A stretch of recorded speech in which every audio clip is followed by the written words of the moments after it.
Hello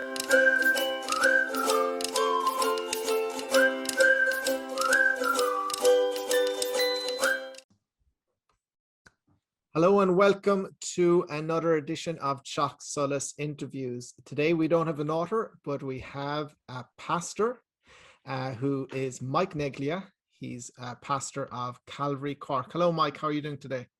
Hi, John. It's embarrassing to be the first non-author on the show. It's like, what have I accomplished? What have I done with my life? Well, authors need readers to buy those books, and to recommend those books. So Yes. readers are as important as the author itself. So Yes. Mike, you're you're not from Cork. You're living in Cork at the moment. You have an American accent. Can you tell our viewers where you're from and maybe a short testimony? Sure. Well, yeah, believe it or not, I'm not local. I have lived here for 17 years, I think, maybe going on 18 at this point. But I was born and raised in the US along with my wife, Rachel. We both grew up in the same small town of Fallbrook, California. We were high school sweethearts. And then I went away to a Bible college and my conversion. And so in my late teenage years, I, took my relationship with Jesus quite seriously after a bit of I don't want to say a crisis of faith, but after kind of a denial of faith in my teenage years. God pursued me and surprised me and overcame my stupid little objections and really drew me to himself when I was about 17. And then from there was interested in just finding out what this Bible thing is all about and wanting to know more about it. And so I went to a small Bible college near where I grew up for a year and a half. And then for the final term or the final semester, I went to Germany for one of their extension campuses, really enjoyed it there. And then in the summer of 2003, hitchhiked around Europe and basically, to make a long story short, ended up in Cork. Okay. And I, Calvary, the church that I pastor now, it kind of existed in a previous incarnation back then. And so I kind of knocked on the front door and said, "Hey, I'm here. God sent me to you. Is there, the plan was to stay here for a couple of weeks and then make my way back to Germany. But things went well, and the previous pastor invited me to stay for the rest of the summer and then to stay for the rest of the year. And then eventually asked my wife and I to kind of commit to living here for a while. And then after a couple of years, then he said that he was going to be moving to New Zealand and would I want to take over the church. So, wow. That's an interesting and I could expand every single one of those things, and this could be quite a long conversation, but I'm trying to just only hit the highlights. So like what I understand is it wasn't necessarily, sometimes people, we hear about pastors getting, say, a revelation from God. You have to go to this, people go to this. You were just like maybe in Cork and you said, use me, basically. Is that right? Use me for God's work. And then it just continued and continued. I suppose so. Yeah. I would say that like there was kind of like a punctuated moment, let's say the summer of 2003, where I thought, I think this is what I'm supposed to be doing. Okay. But this was not like the, no offense to Cork, but this was not like the culmination of this lifelong pursuit of like, I gotta get to Cork. Cool. No, it's good to hear that story, because sometimes certain stories are amplified more of how we can get to a place or see God in our lives. And then, just by working in God's will and just, following what we're supposed to do and preach the word, help others, help to expand the word. And you're still here 18 years later. Wow. That's impressive. Yeah. I think that punctuated moment came when I was essentially doing here what I would have been doing somewhere else. Yeah. And just kind of realized like there's not a lot of, there was a real big need and not a lot of people that were doing that very small thing that I was like, well, I might as well do it here. and then the Lord kind of confirmed that in a special Cool. way even later that evening. However, Cool. that's not an everyday occurrence in my life, and that's not how God works with everybody. But I did not have a goal to get to Cork for decades. I just happened to be here, and I think the Lord's used me in the 17, 18 years that I've been here. Cool. That's great. It's great to hear. So we are obviously a bookshop and we're talking about books today. I can see a lot of books behind you there, Mike. And, are books important to you in your Christian life? Do you read a lot of books? Oh yes, yes. I'm a big book fan, and I just moved offices. I moved down the hall, and so in my previous office, there was not a lot of book space, and so I was double stacking and all of that, and it's been like a real like joy to be boxing up books, carrying them down the hall, and then like reshelving them on a bigger shelving unit. And it was almost like a family reunion with some of them. It's like, oh, I haven't seen you for so long, or I forgot about you. And even to flip through. So like I would almost like save like the book shelving for like the end of the day of the moving days, because if I was doing it at the beginning, I would like get too caught up with just getting reacquainted with old friends, or like organizing them properly. Like, oh, should I organize them alphabetically or according to theme? So yes, the organization of books is very important. At the moment in our house, we have them color coded actually. They're really a nice rainbow. Yeah. So there's many different ways of organizing books. Yes, and color coding is probably the least efficient, but Oh like yeah, the not most very aesthetically efficient. pleasing. Yeah. That's it, indeed. So Mike, for our viewers out there, what books would you recommend to Christians, books that have really influenced your life and your walk with God? Okay, well, of course, the caveat has to be, God gave us a book. God gave us one book, the Holy Scriptures, and that's been, that is our like daily bread. That needs to be the book that we come back to again and again and again. I was talking to you even earlier before we hit record. There's not very many books that I've read multiple times. Usually want to finish one and then move on to the next. But of course, the Bible is that one standalone book that deserves to be read every day till the day we die, again and again and again. However, you sent me kind of the list of questions in advance, and so I kind of went through my bookshelf and I grabbed a few books that have made a bit kind of an impact on me. I think maybe chronologically, a book that made a big impact on me in my younger years and continuing on to now. It's called Don't Waste Your Life by John Piper, published by Crossway. And that's been a really just, simple, like, Piper is a very intelligent, scholarly person. This one was written to kind of like college age or even just young adults. So it's very accessible, but more than just being accessible, it really is like an invitation to an unwasted life. He would say that there's ways to not be, that essentially you don't want to come to the end of your life and just realize I always was comfortable. I did the easiest thing all the time and never took large risks for God. And he said that's a wasted life. Okay. And so it kind of walks us through that. That was a big kind of challenging book to me. I've given away loads of copies of that over the years. And then I just go to the next one. Yeah, continue on. Keep on going. Another one. Well, see, these are more kind of recent. There's another book that I have that it's not in the office here. It's at my house. Yes. But it's called The Valley of Vision, and it's a collection of like of prayers. It's an old-fashioned kind of prayer book, and I wasn't raised in a tradition of like memorized prayers. And even currently, the church that I'm a part of is not a big proponent of like memorized reading prayers, but personally I've always kind of benefited from it. On the one hand, spontaneity is a wonderful thing, and God welcomes us like in the moment to cry out to him or to pour out our hearts.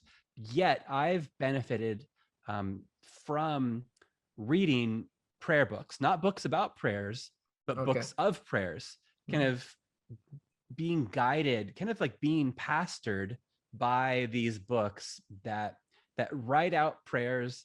And as I quietly read them and make them my own prayers, sometimes pausing to add my own thanksgiving or requests, I find that's been very, very helpful and very useful to me. So for those of us, even in church traditions that really value spontaneity, I think it's really good to supplement it with the written prayers of others.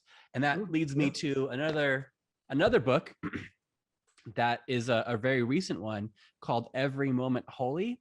It is similar to the Valley of Vision in that it's like written prayers, but a lot of them would be kind of set up as like liturgy, where like one person can read and another person responds. In fact, my neighbor and I, he's a believer. He goes to a different church. We have a Friday morning prayer walk that we go on. Our kids go to the same school, so we drop off our kids at 8:20, and then we go on like a walk. And he's got a copy of this, and I've got a copy of it. And each week we pick one of these liturgies to kind of read through and have that be a prompt for us to then have our own spontaneous prayer afterwards. And anyway, this came out recently. There's this volume 1, volume 2 came out recently, and I don't have it yet. So that's going to be something that I place an order for on teachsolas.ie. Yeah, we'll be getting some of those in, all right. Volume 1 and volume 2. It's also something too. It's just got like very simple like prayers for like the marking of birthdays. There's very little prayer. There's very little prayers here about like preparing sermons, or this is a prayer to pray before you lead worship at church or serve in kids ministry. It's like birthdays. It's washing windows. It's moving house. It's camping. It's a liturgy for those who work in wood and stone and metal and clay. And I've really just enjoyed seeing how this is just inviting God or acknowledging God's activity in the ordinary things of our life, and kind of trying to intentionally break the distinction between sacred and secular, but to say, as I'm making this hurried meal, I'm able to just like acknowledge God's presence in it. As there's one for those who employ people, for those that work for others. And so I really like this book. That sounds great. And just as you were talking there about the prayer for birthdays, I was thinking, wouldn't that be great for when you're writing a birthday card, you're like, oh, what will I say? Oh, let's get this prayer from this book, to send to others and have a prayer for them. So yeah, that's very nice. Well, can I tell you something embarrassing? So for my birthday, I was like, okay, all right. I carried this around with me, and my brother-in-law and family were around, and I was like, I really want them to read this to me on my birthday, but I couldn't like work up the nerve to be like, hi, could you turn to page 7 and read that? So I just quietly read it to myself. But a birthday card, that's the way to go. Definitely. So and your next book, Mike, what other books there have you? Well, I've got 2, and this is also maybe embarrassing. Like they're the same family. So a book that I've really enjoyed is called The Gospel by Ray Ortlund. Yeah, and I read it myself actually. Yeah, on your recommendation. What did you think? Loved it. Yeah. It's been a few months now, so I'm just thinking back to it. But yeah, I'm not going to quiz you. Yeah, it's a really good book, and in fact, yeah, I this book and the next book that I'm going to talk about, both of them started out as audiobooks that I listened to. I'd go on a walk and I'd listen to it, and I would find myself stopping and trying to like scribble out little things in my notebook, and said, listen, that's silly. I need to just go buy the book. And so both of these have started out as audiobooks and then turned into hardcover books that I bought. Really great about, this is just about the simple, plain, the doctrine of the gospel, but then how that should impact like the culture of churches. Saying that there has been, it's a real thing. There's churches that believe everything right, but it doesn't feel like a place of welcome and love. So it's a good book, aimed towards church leaders probably, yet really valuable for all.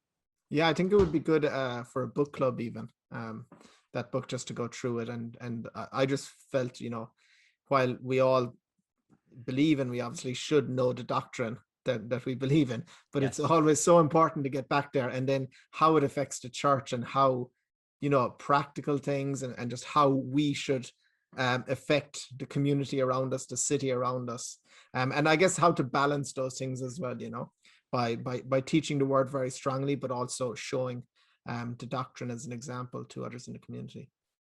Yeah, and he says, that some individual Christians and then some whole churches can be really good at getting the doctrine right, but they kind of lose the vibe, the culture. It doesn't. They might talk about grace and love, but it doesn't feel like it. And then vice versa, some individuals, some churches can just be huge on vibes, welcoming, but then be really weak or anemic when it comes to like a robust, like scriptural doctrine that goes forward. And he's encouraging us towards both.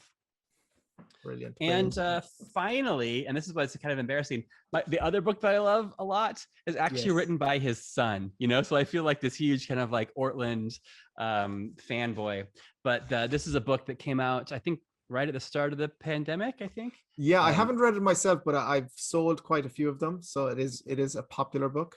Really, I'm glad to hear that, because sometimes, like, oh, a book is popular and oh, well, then it must not be that great.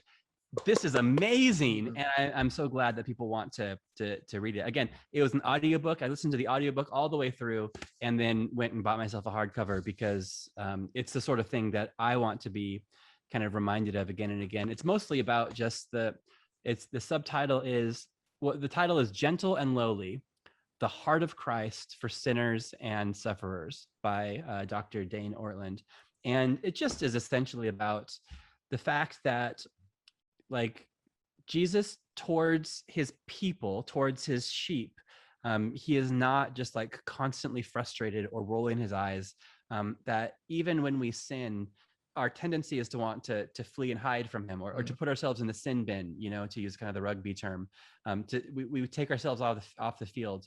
But in fact, this book kind of reminds us that Jesus wants us like more than ever, and he like calls us to himself. And it's even when we sin, as we repent, that we're brought deep into his heart.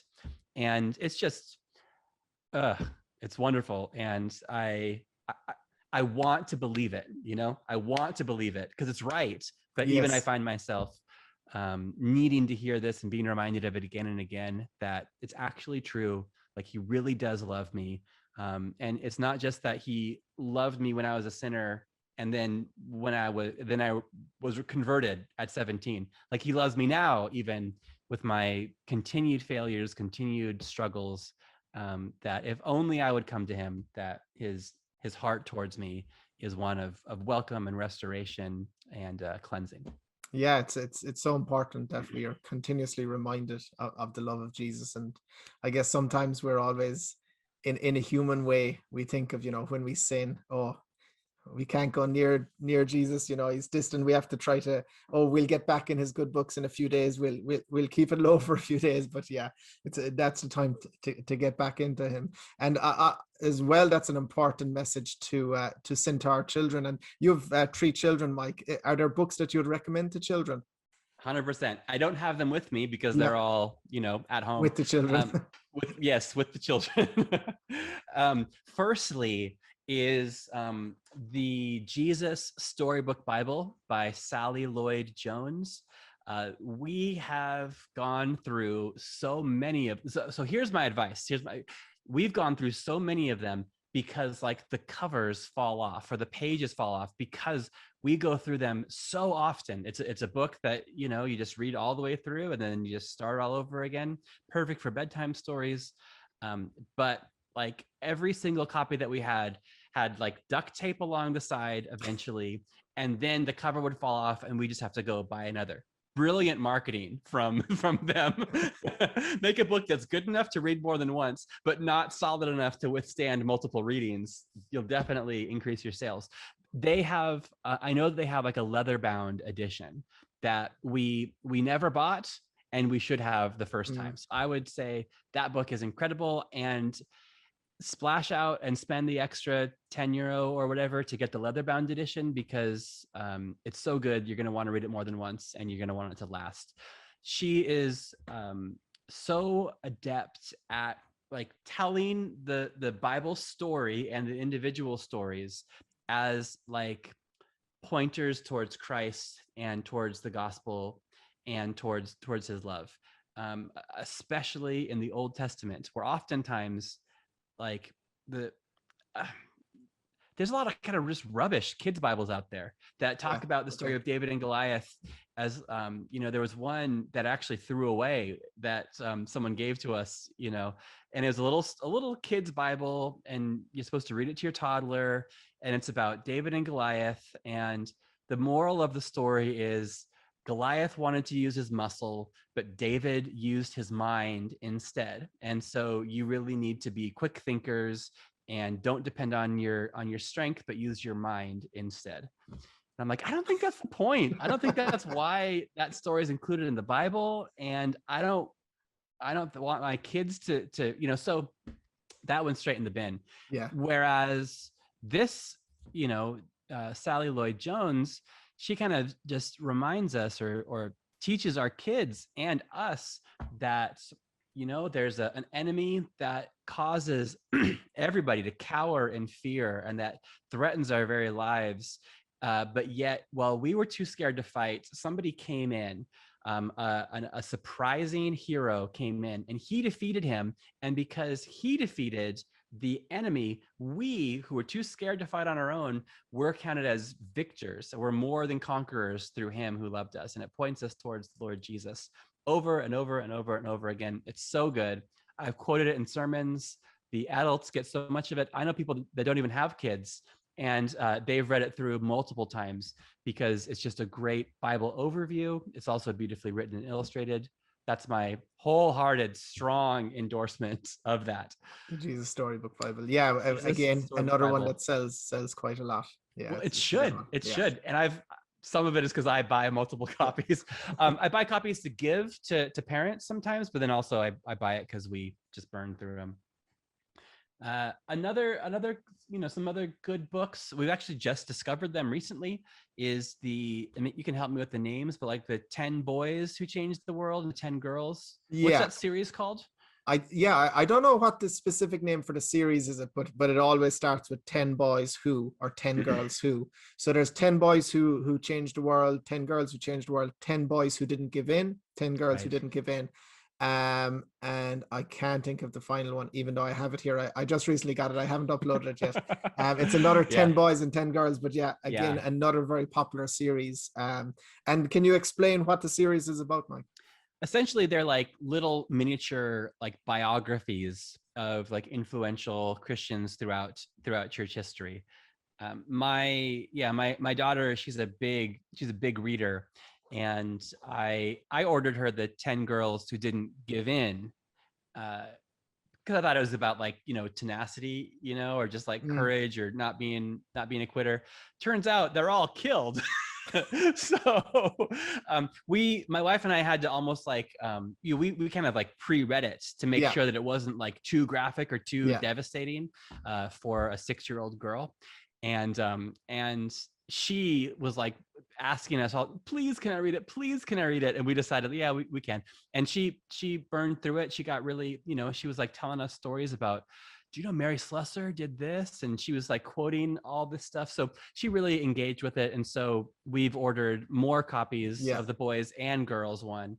I would just recommend maybe don't start with the 10 Boys and Girls Who Didn't Give In unless you're prepared for your children to read about all the martyrs of the church that have come up before them. So really good series. I really enjoy that. I like, as much as I like encourage people to go towards, back to the Bible, and to have that impact the culture of today, as kind of this book is all about, the gospel, like also to remember we're part of a long family of followers of Jesus. And I think it's worthwhile for our kids, or even for us, to be familiar with the boys and girls who have lived before us and have been faithful in their day, and that can encourage us in ours. That's it. And the different circumstances as well that they've been through. I'm reading Corrie ten Boom's book at the moment, The Hiding Place. And often, as you said, sometimes we can't necessarily relate to the Christians in the Bible. We'll say we think they're so far in the past, sure, what connection do they have for the present? But someone like Corrie ten Boom, who was, around in World War II, and she's talking about Netherlands, Europe, and things that are quite close in time to us. Yes. And I just felt really, even her father, the influence of her father from the first few chapters that I've read, how he is portraying Christ in how he deals with people. I was like kind of taken back, like, okay, this is an example of how you should be with others, and even in business, he was talking about his competitors, not as competitors, but kind of nearly as friends, so things like that. I think it's very good to influence our children growing up with these books. And are there any other children's books or any other books that finishing off you'd like to mention as well, or have you exhausted your list?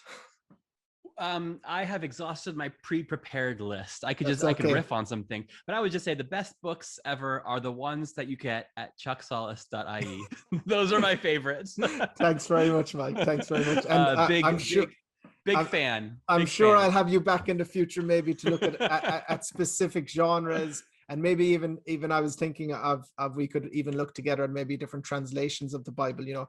Often people are looking for a Bible and they're like, what translation? There's so many different translations out there. What translation is best for certain things? So maybe that could be something in the future. But I just want to thank you here, Mike, for being with us today and going through these books. And we'll have the links underneath of the titles that Mike has mentioned, so if you want to order them as well.